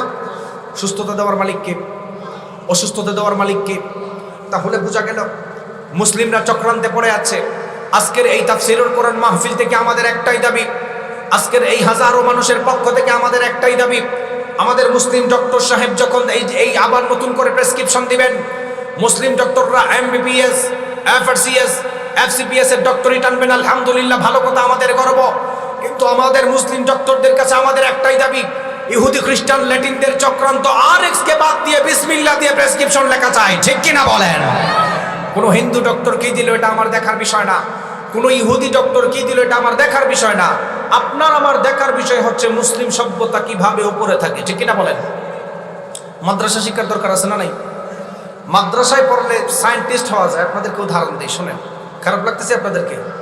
এই যে আপনাদের প্রধান অতিথি সাহেব বলে গেছেন মাদ্রাসা শিক্ষা ধ্বংস হয়ে গেছে, এটা কোনো ব্যক্তি করছেন নাকি অন্য কেউ করছেন? ভালো করে শোনেন। উপমহাদেশ ইংরেজরা 190 বছর রাজত্ব করেছিল। কত বছর? সবাই তো বললেন না? 190 বছর। 190 বছর ইংরেজরা রাজত্ব করার আগে বাংলাদেশ সহ ভারত সাবকন্টিনেন্টাল দেশ সারা পৃথিবীর মধ্যে 7 নম্বর ধনী ছিল। কত নম্বর ধনী? তাহলে বোঝা গেল ইংরেজদের রাজত্ব করার আগে আমরা সারা পৃথিবীতে 7 নম্বর ধনী ছিলাম। ইংরেজরা রাজত্ব করে যাওয়ার পরে আমরা মানুষদের এমন অধপতনে নামছি, আমরা গরিবদের লিস্টেও বর্তমানে নাই। বর্তমান বাজার দর অনুযায়ী ইংরেজরা আমাদের থেকে এত পরিমাণ টাকা চুরি করে নিয়ে গেছেন, 47 ট্রিলিয়ন ডলার আমাদের টাকা চুরি করছে। শুধু মুসলিম সম্রাটদের টাকা ইংরেজরা চুরি করছেন আমাদেরকে গরিব বানানোর জন্য। ইংরেজদের কমান্ডার, তাদেরকে প্রশ্ন করা হয়েছিল, উপমহাদেশে যুদ্ধ করছো ভালো কথা, তাদের সঙ্গে যুদ্ধে পারলা না কেন? তখন তাদেরকে জবাব দেওয়া হয়েছিল, উপমহাদেশের মানুষের ভিতরে কোরআন শিক্ষা এবং ইসলামের ভালোবাসা বেশি। সুবহানাল্লাহ পড়বেন না? ওই জমানায় তারা চিন্তা করছেন ইসলাম এবং কোরআন শিক্ষার মধ্যে কিভাবে গোজামিল ঢুকানো যায়। বিশ্ববিদ্যালয়ে থাকা অবস্থায় আমরা আল কোরআন ও আল মুস্তাশরিকুন, আমাদের সমাজের অধিকাংশ মানুষ কেন ইসলামী রাজনীতি, কেন মাদ্রাসা শিক্ষা ভালো পায় না? ভালো করে শুনেন, ইতিহাস শোনায় আপনাদেরকে। আরবিতে যেটাকে মুস্তাশরিকিন বলে, ইংলিশে সেটাকে ওরিয়েন্টালিস্ট বলে, বাংলাতে সেটাকে প্রাচ্যবাদ বলে। আমাদের সমাজের অধিকাংশ মানুষ ওরিয়েন্টালিস্ট, প্রাচ্যবাদ বিশ্বাসী। তারা বই লিখছেন 1802 সালে, 1903 সালে গোল্ডজিহেড। তারা বই লিখছেন origin of Muhammadan jurisprudence, aspect of Islamic civilization, mister Arberry, Nicholson, and introduction to Islamic law. 3টা বই লিখছেন। তারা বই লিখতে গিয়ে সর্বপ্রথম লিখছেন নবীর মতো নবী আর দুনিয়াতে আসবে না। সুবহানাল্লাহ পড়বেন না? একজন ইহুদি ব্যক্তি সর্বপ্রথম বই লিখছেন আপনাকে বিশ্বাস করানোর জন্য, আমার নবী সুনাম গাইছেন। কিন্তু মধ্যখানে লিখছেন নবী যেইভাবে রাজনীতি করতেন এটা কখনো ইনসাফওয়ালা রাজনীতি নয়। নাউজুবিল্লাহ পড়বেন না? যে কারণে বাহিরের দেশে Oxford university, Toronto university, Boston ইউনিভার্সিটিতে বইগুলো পাওয়া যায়। সেই বইগুলি যখন আপনি দেখবেন মানুষগুলি পড়ে, তখন অটোমেটিকলি মানুষ ইসলাম বিদ্বেষ হয়ে যায়, ঠিক কিনা বলেন? আল্লাহ রাব্বুল আলামিন কোরআন নাজিল করার মাধ্যমে সমস্ত কিছুর সমাধান দিয়েছেন। এর অন্যতম আরেকটা উদাহরণ দিলে আপনারা দিলের কান লাগায় শুনলে ভালো করে বুঝতে পারবেন। বিজ্ঞান উন্নত হওয়ার কারণে মাত্র কিছুদিন আগে সূর্য ঘুরে নাকি পৃথিবী ঘুরে এর সমাধান দিয়েছেন। বিজ্ঞান উন্নত হওয়ার কারণে মাত্র কিছুদিন আগে আপনি সমাধান পেয়েছেন সূর্য কি তার আলাদা রাস্তায় চলাফেরা করে নাকি। অথচ রব্বুল আলামিন ১,৫০০ বছর আগে কোরআনুল কারীমের বিজ্ঞানময় সূরা সূরাতুল ইয়াসিনের মধ্যে সূর্য ঘোরাঘুরির সমাধান আল্লাহ মানুষদেরকে দিয়েছেন। রব্বুল আলামিন সূরাতুল ইয়াসিনের মধ্যে মানুষদেরকে জানানো, ওয়াশ-শামসু তাজরি লিমুস্তাকাররিন লাহা যালিকা তাকদীরুল আজিজিল আলীম, ওয়াল কমারা قدرناه منازل حتى عاد كالعرجون القديم لا الشمس ينبغي لها أن تدرك القمر ولا الليل سابق النهار وكل في فلك يسبحون। আল্লাহ রাব্বুল আলামিন এই আয়াতের মধ্যে দুনিয়ার মানুষদেরকে জানিয়ে দিল, চন্দ্রকে চলার জন্য আল্লাহ আলাদা রাস্তা করেছেন। চন্দ্র কখনো সূর্যের রাস্তায় চলাফেরা করতে পারে না, সূর্য কখনো চন্দ্রের রাস্তায় চলাফেরা করতে পারে না। রাত যেমন দিনের উপর কায়েম হতে পারে না, দিন তেমন রাতের উপর কায়েম হতে পারে না। আল্লাহ বললেন, ওয়া কুল্লুম ফি ফালাকি ইয়াসবাহুন, সমস্ত কিছু তার আপন আপন গতিপথে আপন আপন রাস্তায় চলাফেরা করে। সুবহানাল্লাহ। কোরআন থেকে প্রমাণ পেলাম সূর্য তার আলাদা রাস্তা দিয়ে চলাফেরা করে। কোরআন থেকে প্রমাণ পেলাম চন্দ্র তার আলাদা রাস্তা দিয়ে চলাফেরা করে। এবার আসেন বিশ্বনবী সাল্লাল্লাহু আলাইহি ওয়াসাল্লামের হাদিস থেকে প্রমাণ নেই। আল্লাহর নবী একদিন আবু যর রাদিয়াল্লাহু তাআলা আনহুকে প্রশ্ন করলেন, ও আবু যর, সূর্য প্রত্যেকদিন পূর্ব দিক থেকে ঘুরে গিয়ে পশ্চিম দিকে কই যায়, তুমি আমাকে একটু সুন্দর করে জানায়া দাও। আপনি জানলে অবাক হবেন। আবু যর রাদিয়াল্লাহু তাআলা আনহু আমার নবীকে বলল, ইয়া রাসূলুল্লাহ, সূর্য প্রত্যেকদিন তার আলাদা রাস্তা দিয়ে কই যায় আমি জানি না, আপনি আমার চাইতে আরো ভালো জানেন। বিশ্বনবী সাল্লাল্লাহু আলাইহি ওয়াসাল্লাম আবু যরকে বললেন, ও আবু যর, সূর্য প্রত্যেকদিন পূর্ব দিক থেকে ঘুরে গিয়ে পশ্চিম দিকে আল্লাহর কুদরতি পায়ে সিজদা দেয়। আল্লাহর কুদরতি পায়ে সিজদা দিয়ে বসে থাকেন না, বরং আমার আল্লাহর কাছে অর্ডার চায়, গো আল্লাহ আপনি আমাকে অনুমতি দেন। আপনি যদি অনুমতি দেন ঘুরে গিয়ে আবার পূর্ব দিকে উদিত হব। জোরে বলেন সুবহানাল্লাহ। বিশ্বনবী সাল্লাল্লাহু আলাইহি ওয়াসাল্লাম বললেন, সায়াতি আলান নাসি জামান, এমন একটা জামানার মধ্যে মানুষগুলি উপনীত হবে যেই জামানার মধ্যে সূর্য আর ঘোরার অনুমতি পাবে না। ও আবু যর, পশ্চিম দিকে কিয়ামতের আগে সূর্য উদিত হবে। এই হাদিস থেকে বোঝা গেল সূর্য তার আলাদা রাস্তায় চলাফেরা করে। কোরআন থেকে বোঝা গেল ওয়া কুল্লুম ফি ফালাকি ইয়াসবাহুন, সমস্ত কিছু তার আপন আপন আলাদা গতিপথে চলাফেরা করে। অথচ বিজ্ঞান উন্নত হওয়ার কারণে মাত্র কিছুদিন আগে মাত্র আপনি এর সমাধান জেনেছেন। অথচ এই মাদ্রাসার মধ্যে যেই কিতাব পড়ানো হয় আল্লাহ তাআলা ১৫০০ বছর আগে তার মধ্যে তার সমাধান দিয়েছেন। সুবহানাল্লাহ পড়েন। মাদ্রাসার মধ্যে যেই কিতাব পড়ানো হয়, আপনাদেরকে আরেকটা উদাহরণ দিয়ে শুনেন। কেন বললাম? আধুনিক বিজ্ঞানের সঙ্গে কোনো দ্বন্দ্ব নাই। মাদ্রাসায় পড়ালে উপকার কি, ভালো করে শুনেন। আপনারা সবাই ৫ ওয়াক্ত নামাজ পড়েন তো নাকি? পড়েন তো ৫ ওয়াক্ত নামাজ? আপনি এই নীলফামারীতে ৫ ওয়াক্ত নামাজ পড়েন, আপনি কখনো চিন্তা করতে পারেন নাই আপনার ৫ ওয়াক্ত নামাজ নিয়ে ইহুদি খ্রিস্টান কি পরিমাণ চক্রান্ত করে। ভালো করে শুনেন। পাকিস্তানের একজন বিশ্ববিখ্যাত ডক্টর মাজেদুজ্জামান উসমানী, উনি ইউরোপের এক ইউনিভার্সিটির মধ্যে ফিজিওথেরাপির উপর শিক্ষা নেওয়ার জন্য গেছেন। সেখানে যাওয়ার পর উনি ওই জমানার বড় বড় ২জন ফিজিওথেরাপিস্ট, বড় বড় ডক্টরের কাছে গেছেন শিখার জন্য।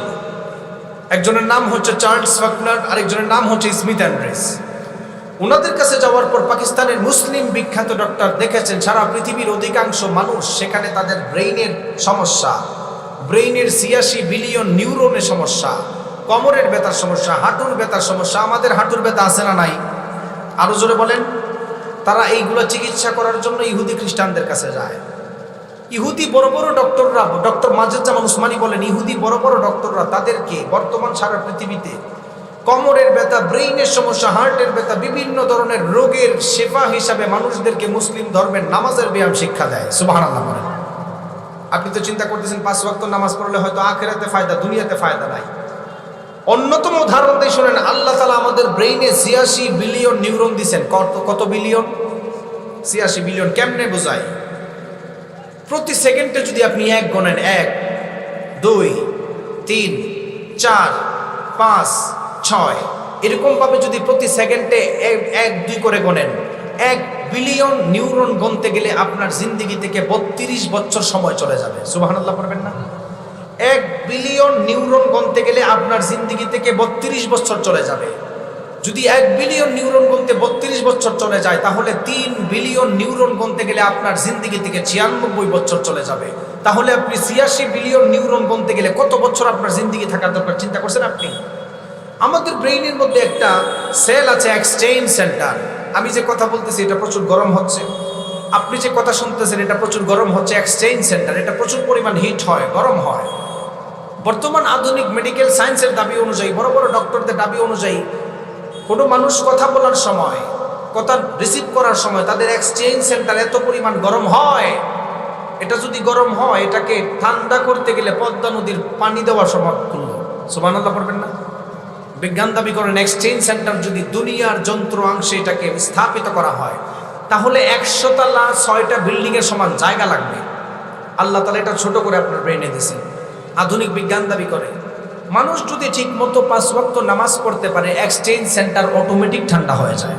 সুবহানাল্লাহ পড়বেন না?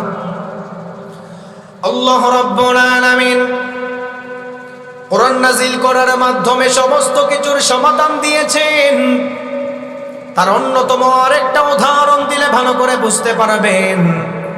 আমাদের সমাজের মানুষ বিজ্ঞান শিখার কারণে মাদ্রাসাকে ব্যঙ্গের ছাতা বলে গালি দেয়। আমাদের সমাজের মানুষ বিজ্ঞান শিখার কারণে উলামায়ে কেরামদেরকে কাঠ মোল্লা বলে গালি দেয়, কোরআনকে ব্যাকডেটেড কিতাব বলে গালি দেয়। আপনি জানলে অবাক হবেন, বিজ্ঞান উন্নত হওয়ার কারণে আপনি প্যারাডাইস ফসিলের তত্ত্ব জেনেছেন। বিজ্ঞান উন্নত হওয়ার কারণে 1906 সালে প্যারাডাইস ফসিল নামের তথ্য মানুষদেরকে দিয়েছেন। আপনি জানলে অবাক হবেন, সেই তথ্য আল্লাহ ১৫০০ বছর আগে কোরআনুল কারীমের মধ্যে মানুষদেরকে তুলে ধরে দিয়েছেন। সুবহানাল্লাহ। প্যারাডাইস ফসিল মানে কি শোনেন, বিজ্ঞান দাবি করে মানুষ মারা যাওয়ার পরে হয়তো তাদের হাড্ডি মাংস কখনো লোহা কিংবা পাথরও হয়। 1906 সালে থাকাদা শাউন নামের একজন বিজ্ঞানী দাবি করছেন মানুষ মারা যাওয়ার পরে তাদেরকে যখন কবরে রাখা হবে, হাড্ডি মাংস পচে কখনো কখনো লোহা কিংবা পাথরও হয়। কিন্তু আল্লাহ তাআলা ১৫০০ বছর আগে যেই কোরআন এই মাদ্রাসায় পড়ানো হয়, সূরাতুল বনী ইসরাঈলের 50 নম্বর আয়াত আল্লাহ বলেন, কুল কুনু হিজারাতান আও হাদিদা। নবী হে, আপনি বলেন মানুষ মারা যাওয়ার পরে তাদেরকে তোলার সময় তাদের হাড্ডি মাংস লোহা কিংবা পাথরও যদি হয়, আমি আল্লাহ তোলার সক্ষমতা রাখি। সুবহানাল্লাহ। কোরআন শিক্ষার দরকার আছে না নাই? এত কিছু জানার পরও যারা কোরআন পড়বে না, এত কিছু জানার পরও যারা মাদ্রাসা শিক্ষার বিরোধিতা করে, তাদের 3 সূরত: 1 দুনিয়াতে শান্তি নাই, 2 কবরের মধ্যে শান্তি নাই, 3 আখিরাতে আল্লাহ লাঞ্ছিত করে তুলবেন। 3টা সূরত। কয়টা সূরত? আরো জোরে বলেন। 3টা।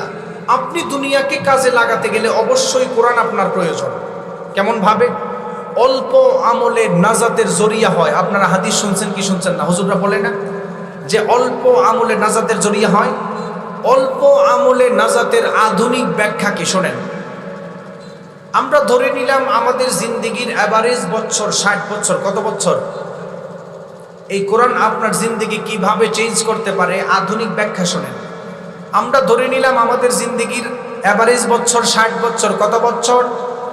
কোনো মানুষ যদি দুনিয়া থেকে মৃত্যু পর্যন্ত 60 বছর হায়াত পায়, কোনো মানুষ যদি দুনিয়া থেকে মৃত্যু পর্যন্ত তার জিন্দেগিতে প্রত্যেক দিন একটা কাজ কন্টিনিউ 1 ঘন্টা করে করে, তাহলে তার জিন্দেগি থেকে 60 বছরে 2.5 বছর চলে যায়। কোনো মানুষ যদি দুনিয়া থেকে মৃত্যু পর্যন্ত একটা কাজ কন্টিনিউ 1 ঘন্টা করার কারণে তার জিন্দেগি থেকে 2.5 বছর চলে যায়, এই হিসাব অনুযায়ী একটা মানুষ আধুনিক মেডিকেল সায়েন্সের দাবি অনুযায়ী কোনো মানুষ যদি সুস্থ থাকতে চায়, তাহলে তার জিন্দেগির মধ্যে প্রত্যেক দিন ন্যূনতম 8 ঘন্টা ঘুমানোর প্রয়োজন। কোনো মানুষ যদি দুনিয়া থেকে মৃত্যু পর্যন্ত প্রত্যেক দিন 8 ঘন্টা ঘুমায়, তাহলে তার জিন্দেগি থেকে ঘুমের কারণে 20 বছর চলে গেল। কত বছর? বুঝেন নাই? প্রত্যেক দিন একটা কাজ 1 ঘন্টা কন্টিনিউ করার কারণে 2.5 বছর যায়, তাহলে 8 ঘন্টা ঘুমানোর কারণে 60 বছর জিন্দেগি থেকে 20 বছর ঘুমে নাই। কোনো মানুষ চলার জন্য দুনিয়ার মধ্যে ফ্যামিলি চালার জন্য ন্যূনতম 6 ঘন্টা কাজ করা লাগে। কেউ যদি ন্যূনতম দুনিয়া থেকে মৃত্যু পর্যন্ত 6 ঘন্টা কাজ করে, তার জিন্দেগি থেকে আরো 15 বছর নাই। 20 বছর ঘুমে নাই, 15 বছর কাজে নাই, কত বছর গেল? আরো জোরে বলেন, 35 বছর। কোনো মানুষ দুনিয়া থেকে মৃত্যু পর্যন্ত যদি খাবার বিভিন্ন ধরনের কাজে 2 ঘন্টা ব্যয় করে, তার জিন্দেগি থেকে আরো 5 বছর নাই, তাহলে 40 বছর চলে গেল। কোনো মানুষ দুনিয়া থেকে মৃত্যু পর্যন্ত যদি অজু, ইস্তেনজা, গোসলের জন্য প্রত্যেকদিন 2 ঘন্টা ব্যয় করে, 60 বছর জিন্দেগিতে আরো 5 বছর নাই, 45 বছর তার জিন্দেগি থেকে হায়াত চলে গেল। কোনো মানুষ দুনিয়া থেকে মৃত্যু পর্যন্ত 60 বছর যদি 2 ঘন্টা অন্য কাজ করে, আরো 5 বছর নাই, 50 বছর চলে গেল। দুঃখজনক বিষয় হচ্ছে আমরা বাঙালি জাতি এমন জাতি, 1 কাপ চা খেতে গেলেই আমাদের 3 ঘন্টা সময় লাগে, ঠিক কিনা বলেন? তাহলে এই হিসাব অনুযায়ী বোঝা গেল আমাদের জিন্দেগির 60 বছর জিন্দেগি পুরাটাই বৃথা। পুরো জিন্দেগিকে যদি আপনি কাজে লাগাতে চান, আল কোরআন নবীর হাদিসকে আপনি ফলো করেন, আপনার জিন্দেগির 20 বছর অটোমেটিক ইবাদতে পরিণত হবে। সুবহানাল্লাহ পড়বেন না? কোরআনকে যদি আপনি ফলো করেন, নবীর আদর্শকে যদি আপনি ফলো করেন, আপনার জিন্দেগির 15 বছর কাজে চলে গেছেন, এটা অটোমেটিকলি আপনার ইবাদতে পরিণত হবে। আর যদি না মানেন 3 সূরত, কয় সূরত? আল্লাহ রাব্বুল আলামিন কোরআন নাজিল করার মাধ্যমে দুনিয়ার মানুষদেরকে জানিয়ে দিলেন, কোরআন পাওয়ার পর যারা দুনিয়ার মধ্যে কোরআনকে মানে নাই, কোরআনকে মানে নাই, নবী রাসূল পাওয়ার পর যারা নবী রাসূলদেরকে মানে নাই, উলামায়ে কেরামদেরকে পাওয়ার পর যারা উলামায়ে কেরামদেরকে মানে নাই, মাদ্রাসা পাওয়ার পর যারা যাদের সন্তানকে মাদ্রাসা শিক্ষা দেয় নাই, দ্বীন শিক্ষা দেয় নাই, আল্লাহ তাআলা তাদেরকে 3টা শাস্তি দিবেন। কোরআনুল কারীমের 20 নম্বর সূরা সূরাতুত তাহা এর 124 থেকে 26 নম্বর আয়াতে আল্লাহ জানালো, ওয়ামান আ'রাদা আন যিকরি ফাইন্না লাহু মাঈশাতান দানকা ওয়া নাহশুরুহু ইয়াওমাল কিয়ামাতি আ'মা ক্বালা لما حشرتني أعمى وقد كنت بصيرا قال كذلك أتتك آياتنا فنسيتها وكذلك اليوم تنسى। আল্লাহ রাব্বুল আলামিন এই আয়াতের মধ্যে দুনিয়ার মানুষদেরকে 3টা শাস্তির কথা জানালেন। ওয়ামান আ'রাদা আন যিকরি ফাইন্না লাহু মাঈশাতান দানকা, যেই মানুষগুলি দুনিয়ার মধ্যে কোরআন পাওয়ার পরে কোরআন মানে নাই, নবী রাসূল পাওয়ার পরে নবী রাসূলদেরকে মানে নাই, মাদ্রাসা শিক্ষা পাওয়ার পরে ব্যঙ্গের ছাতা বলে গালি দিয়েছে, আল্লাহ বললেন ওই মানুষটার দুনিয়াতে কখনো সুখ শান্তি পাবে না। 2 নম্বর শাস্তি সম্পর্কে রব্বুল আলামিন বলেন, ওই মানুষটা যখন কবরে যাবে, কবরে রাখার সঙ্গে সঙ্গে কবরটাকে সংকীর্ণ করা হবে। 3 নম্বর শাস্তি সম্পর্কে রব্বুল আলামিন মানুষদেরকে বললেন, ওয়া নাহশুরুহু ইয়াওমাল কিয়ামাতি আ'মা, ওই মানুষদেরকে আল্লাহ হাসরের ময়দানে অন্ধ অবস্থায় লাঞ্ছিত করে তুলবেন। যেই মানুষরা অন্ধ অবস্থায় হাসরের ময়দানে হাজির হয়ে যাবে, হাসরের ময়দানে হাজির হওয়ার পর আমার আল্লাহকে বলবেন, ওগো আল্লাহ, কি কারণে আপনি আমাদেরকে অন্ধ অবস্থায় তুলেছেন? দুনিয়ার মধ্যে তো আপনি আমাদেরকে চোখ দিয়েছিলেন, দুনিয়ার মধ্যে চলার জন্য আপনি আমাদেরকে স্পাইনাল কর্ড দিয়েছিলেন, দুনিয়ার মধ্যে চলার জন্য সুন্দর স্কেলিটন কঙ্কাল দিয়েছিলেন, স্ট্রাকচার দিয়েছিলেন, কেন আপনি আমাদেরকে অন্ধ অবস্থায় তুললেন? তাদের কথা রব্বুল আলামিন সূরাতুত তাহা এর মধ্যে মানুষদেরকে জানালো। রব্বুল আলামিন বললেন, ক্বালা রাব্বি লিমা হাশারতানি আ'মা ওয়া ক্বাদ কুনতু বাসীরা, ওগো আল্লাহ, দুনিয়ার মধ্যে চোখ থাকার পরে কেন আপনি আমার আত্মীয় স্বজনের সামনে অন্ধ অবস্থায় তুললেন? আল্লাহ তাআলা তাদের ব্যাপারে সূরাতুত তাহা এর মধ্যে মানুষদেরকে জানিয়ে দিল, ক্বালা কাযালিকা আতাতকা আয়াতুনা ফানাসিতাহা ওয়া কাযালিকাল ইয়াওমা তুনসা। যেই মানুষগুলি দুনিয়ার মধ্যে কোরআন পাওয়ার পরে কোরআনকে মানো নাই, নবী রাসূল পাওয়ার পরে নবী রাসূলদেরকে মানো নাই, উলামায়ে কেরাম পাওয়ার পর উলামায়ে কেরামদেরকে মানো নাই, নবীদেরকে মিথ্যাবাদী বলার কারণে আল্লাহ মানুষদেরকে হাসরের ময়দানে অন্ধ অবস্থায় তুলবেন।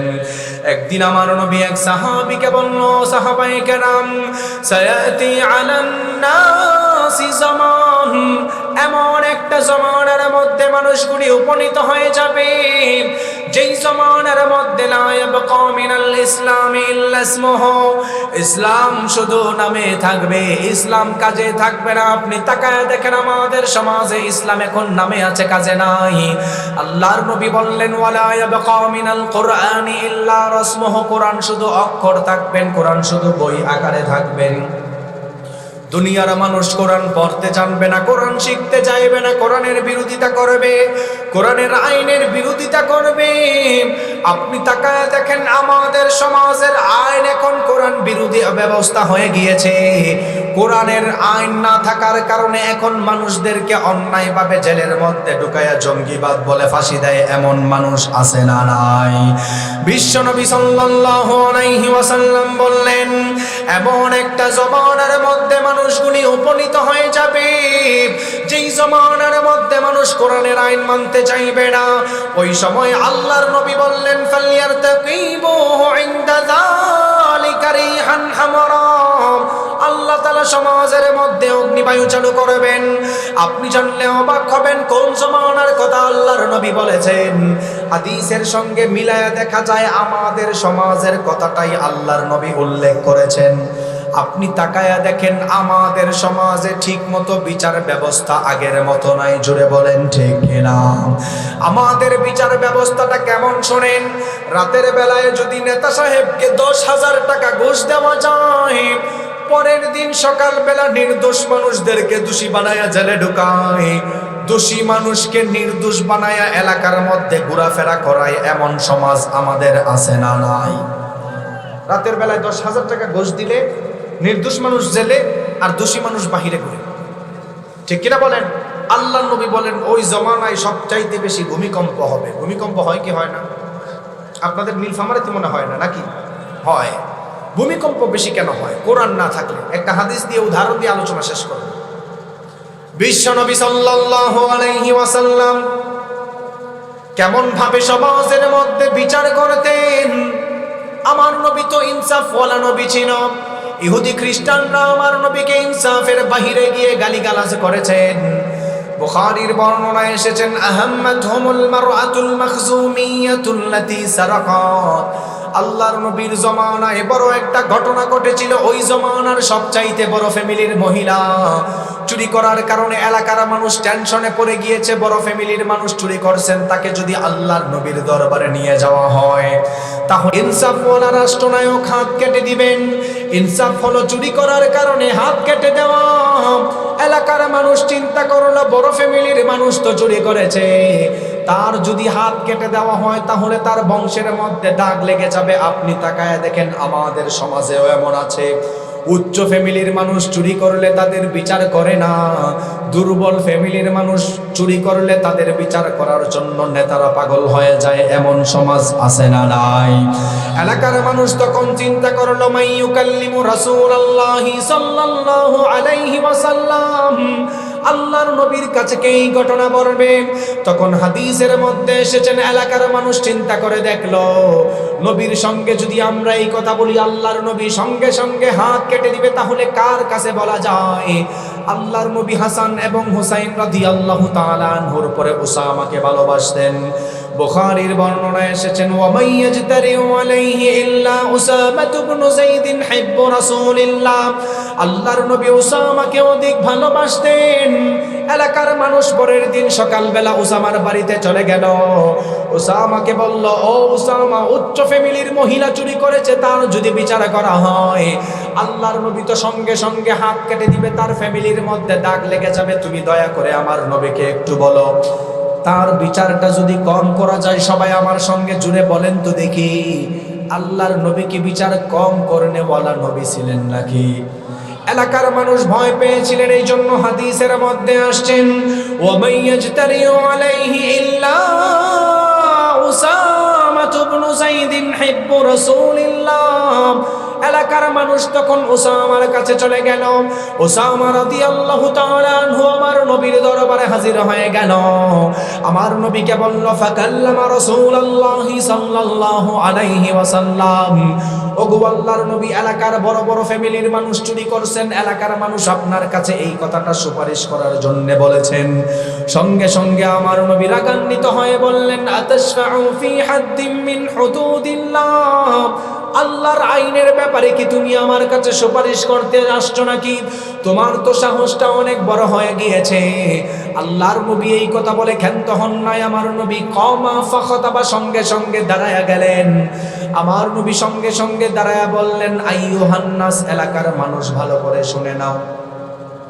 মানুষগুলি ধ্বংস হওয়ার কারণ হলো, ভূমিকম্প হওয়ার অন্যতম কারণ হলো, ইন্নামা দাল্লা মান কানা ক্বাবলাকুম, তোমাদের পূর্বের মানুষগুলি ধ্বংস হওয়ার অন্যতম কারণ হলো, ইযা সারাকা শরীফু তারাকুহু, যখন উচ্চ ফ্যামিলির মানুষ অন্যায় করত ছেড়ে দিত, ওয়া ইযা সারাকা দাঈফু ফীহিম আকামু আলাইহিল হাদ্দা, যখন দুর্বল ফ্যামিলির মানুষ চুরি করত তাদের বিচার করার জন্য নেতাগুলি পাগল হয়ে যেত। আপনি তাকায় দেখেন, সংসদের মধ্যে বসে কোটটাই পরে আমাদের টাকাগুলিকে বাহিরের দেশে রাষ্ট্রের মধ্যে পাচার করে দেয়। আন্তর্জাতিক ট্রাইব্যুনাল তাদের বিচার করতে পারে না, কিন্তু এলাকার ডাবসুর নিয়ে বিচার ব্যবস্থা ব্যস্ত থাকে। জোরে বলেন ঠিক কিনা? আল্লাহর নবী যখন চিন্তা করলেন, আল্লাহর নবী যখন বললেন, মানুষরা যখন বিচার ব্যবস্থা নিয়ে ঘুষ খাওয়া শুরু করবে, এলাকার মধ্যে আল্লাহ গজব নাজিল করবেন। ওয়া ইযা সারাকা দাঈফু ফীহিম আকামু আলাইহিল হাদ্দা, আল্লাহর নবী বললেন, দুর্বল ফ্যামিলির মানুষ চুরি করলে বিচার করত, ধনী মানুষের বিচার করত না। এমন সময় বিশ্ব নবী আরেকটা কথা বললেন, ভয়ঙ্কর কথা শুনেন। আমার নবী বললেন, ওয়াইমুল্লাহ, আল্লাহর কসম, আল্লাহর কসম। আমার নবী সঙ্গে সঙ্গে আল্লাহর কসম খেলেন। আমার নবী বললেন, লাউ আন্না ফাতিমা বিনতা মুহাম্মাদিন সাল্লাল্লাহু আলাইহি ওয়াসাল্লাম, আমি নবীর মেয়ে ফাতেমাও যদি চুরি করত, সারাকাত লাকাতা মুহাম্মাদুন ইয়াদাহা, আমি নবী কসম কে বলতেছি, লাউ আন্না ফাতিমা বিনতা মুহাম্মাদিন সাল্লাল্লাহু আলাইহি ওয়াসাল্লাম, আমি নবীর মেয়ে ফাতেমাও যদি করত, সমস্ত মানুষ শুনে নাও, দ্বিধাদ্বন্দ্ব করতাম না, সঙ্গে সঙ্গে হাত কেটে দিতাম, সঙ্গে সঙ্গে হাত কেটে দিতাম, দ্বিধাদ্বন্দ্ব করতাম না। সুবহানাল্লাহ। অথচ আপনি তাকায় দেখেন, আমাদের সমাজের মানুষেরা নির্দোষ মানুষকে জেলের মধ্যে ঢুকায়া ফাঁসি দেয়, আর বেনির্দোষ মানুষদেরকে তারা দুনিয়ার মধ্যে, এলাকার মধ্যে গজব নাজিল করার মতো আযাব দিয়ে নির্দোষ মানুষদেরকে হত্যা করে। চোর বাটপাররা এলাকার মধ্যে ঘোরাফেরা করে। আল্লাহর নবী বললেন, উম্মত তখন ধ্বংস হয়ে যাবে। কারণ হলো, কোরআনের আইন সমাজে বাস্তবায়ন নাই। কোরআনের আইন যদি সমাজে বাস্তবায়ন হয়, অটোমেটিকলি সমাজ থেকে চুরি বাটপারি বন্ধ হবে। জোরে বলেন ঠিক কিনা? কোরআনের আইন যদি বাস্তবায়ন হয়, এখানে মাইক লাগায়, মাইকের যে অবস্থা, এখানে মাইক লাগায় যদি আরো 100 দিন ওয়াজ করে, সুদ এলাকা থেকে বন্ধ হবে না। ঠিক কিনা বলেন? সুদ বন্ধ হবে? আচ্ছা চাচারা, আপনারা বলেন তো দেখি, আমি তো এই নীলফামারীতে প্রথম আসছি, আমি আসার আগে 50 বছর যাবত এখানে ওয়াজ হয় কি হয় না? 50 বছর ধরে কত মুফাসসির এখানে ওয়াজ করছেন। সুদ কি বন্ধ হয়েছে? হ্যাঁ, ঘুষ কি বন্ধ হয়েছে? তাহলে বোঝা গেল, ওয়াজ করে সমাজের সব কিছুর সমাধান খুঁজে আপনি পাবেন না। 100 বছর ওয়াজ হলেও এলাকা থেকে আপনি পরকীয়া বন্ধ করতে পারবেন না। ওয়াজ দিয়ে সমাজের সবকিছু যদি পরিবর্তন না হয়, মনে রাখবেন, আল কোরআনকে যদি আপনি পার্লামেন্টে নিতে পারেন, অটোমেটিকলি সমাজের চোর বাটপারি বন্ধ হবে। ঠিক কিনা বলেন? কোরআনকে আপনি পার্লামেন্টে নেন, কোরআনকে পার্লামেন্টে নিয়ে আইন করেন, এলাকাতে চুরি করলে সঙ্গে সঙ্গে হাত কাটা। আমি তাকায় দেখবো কোনো মারবেটা আছে কিনা চুরি করে। সম্ভব হবে? কোরআনকে আপনি পার্লামেন্টে নিয়ে আইন করেন, পরকীয়া করলে সঙ্গে সার, মানুষকে গেড়ে ঢিল দিয়ে হত্যা করা। 2-3 জন পরকীয়া করছে, এর দৈরা যদি আপনাদের এখানে জামে মসজিদের সামনে এইভাবে হত্যা করা হয়, পরকীয়ার থাকবে? কি বলেন আপনারা? কোরআন সংসদে যাক। কে কে চান? সবাই 2টা হাত তুলেন তো দেখি। আমরা চাই না? সংক্ষেপে একটা গবেষণা বলে আলোচনা শেষ করব। কোরআন সংসদে না যাক, কারা চায় জানেন? এলাকার চোর বাটপার যারা, তারা চায় না কখনো কোরআন সংসদে যাক। ঠিক কিনা বলেন? এলাকার ঘুষখোর তারা কখনো চায় না কোরআন সংসদে যাক। এলাকার যত গোসখুর আছে, পরকিয়া করে, নারীবাজ, তারা কখনো চায় না কোরআন সংসদে যাক, ঠিক কিনা বলেন? কেন চায় না জানেন? উচ্চ শিক্ষিত মানুষরা আইসা বলে, হুজুর আপনার কাজ হচ্ছে আপনি মাদ্রাসায় পড়াবেন, ঝাড়ফুঁক করবেন, তাবিজ দিবেন, আপনি সংসদে যাওয়ার দরকার নাই। এই কথা কেন বলে জানেন? ইহুদিরা 1754 সালে বই লিখছেন, an introduction to Islamic law, Mohammedan law, রাসূল সাল্লাল্লাহু আলাইহি ওয়াসাল্লামের রাজনীতি ব্যবস্থা নিয়ে আপনি জানলে অবাক হবেন। তারা বই লিখছেন, নবী যে রাজনীতি করতেন, নবীর রাজনীতি কখনো ইনসাফওয়ালা রাজনীতি ছিল না, এটা মানবতার মুক্তির দূত কখনোই হতে পারে না। নাউজুবিল্লাহ বলবেন না? যে কারণে উচ্চশিক্ষিত মানুষ বাহিরের দেশ থেকে পড়াশোনা করে আসার পর আইসা বলেন, না, কোরআন দিয়ে মদিনার সনদ যদি দুনিয়াতে চলে জঙ্গিবাদ বেশি বাড়বে। নাউজুবিল্লাহ বলবেন না? তারা বই লিখছেন, অরিজিন অফ মোহাম্মদান জুরিসপ্রুডেন্স, বইয়ের মধ্যে তুলে ধরছেন, নবী যে যুদ্ধ করে এটা কখনো মানব জাতির কল্যাণের জন্য নয়, বরং উনি নারী পাওয়ার লোভে যুদ্ধ করতেন। যে কারণে উচ্চশিক্ষিত মানুষরা এখন জিহাদকে জঙ্গিবাদ বলে ট্যাগ দেয়। তাহলে বোঝা গেল ইহুদিদের বই পড়ে যারা ইসলামকে জঙ্গিবাদ বলে গালি দেয়, এরা ইহুদিদের দালাল, ঠিক কিনা বলেন? ইহুদিদের বই পড়ে যারা কোরআনকে গালি দেয়, এরা ইহুদিদের দালাল। যেই কথাগুলি বলছি, যেই অবস্থা, কথা বলার মতো পরিস্থিতি নেই। আমি অনেক আশা নিয়ে আসছিলাম অনেক দূর থেকে, যাই হোক, এই কথাগুলি বলছি আপনাদের। কোরআন মাদ্রাসা শিক্ষা আমাদের দরকার আছে না নাই? সবাই বলেন তো দেখি, মাদ্রাসায় পড়লে ছেলেরা সায়েন্টিস্ট হতে পারবে কি পারবে না? আরো জোরে বলেন। আরো সুন্দর করে তারা করতে পারে। আমি এরকম উদাহরণ আরো 100 দিতে পারবো। মাদ্রাসায় পড়লে মাদ্রাসার সিভিলাইজেশন কি, আপনার সভ্যতা কি, এরকম 100 উদাহরণ দিতে পারবো আপনাদেরকে। আল্লাহ তাআলা যেই কথাগুলি বলছে সেই কথাগুলির উপরে আপনাকে, বিশেষ করে আমাকে এবং মাদ্রাসাকে, মাদ্রাসা শিক্ষককে কবুল করে নেন। আমিন। ওয়া আখিরু দাওয়ানা আলহামদুলিল্লাহি রাব্বিল আলামিন। আসসালামু আলাইকুম।